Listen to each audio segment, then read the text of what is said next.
Greenland have been part of the Danish kingdom for 800 years. It is not for sale. Mr. Trump, f off. You heard it right.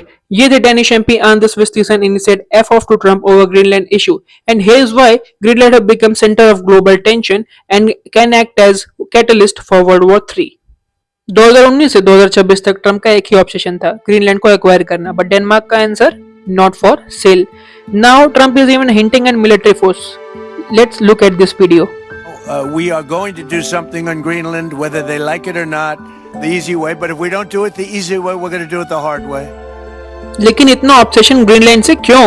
Okay, so let's understand why Greenland is so much important. Number 1, Arctic की glacier melt हो रही है और इससे नए shipping roots open हो रहे हैं, तो रशिया टू यूरोप का रास्ता सिर्फ 15 दिन का.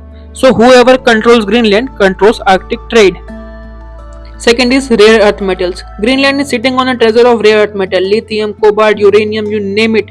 और इससे आजकल EV चलती है, सैटेलाइट लॉन्च होते हैं और इवन रॉकेट इससे लॉन्च होता है, और अभी यूएस इसके लिए चाइना पे डिपेंडेंट है.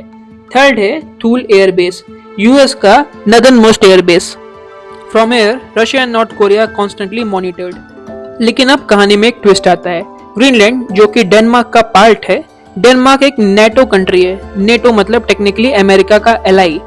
अब now the thing is NATO is banking Denmark, European union is banking Denmark, लेकिन ट्रम्प ने तो नेटो को भी थ्रेटन कर दिया है.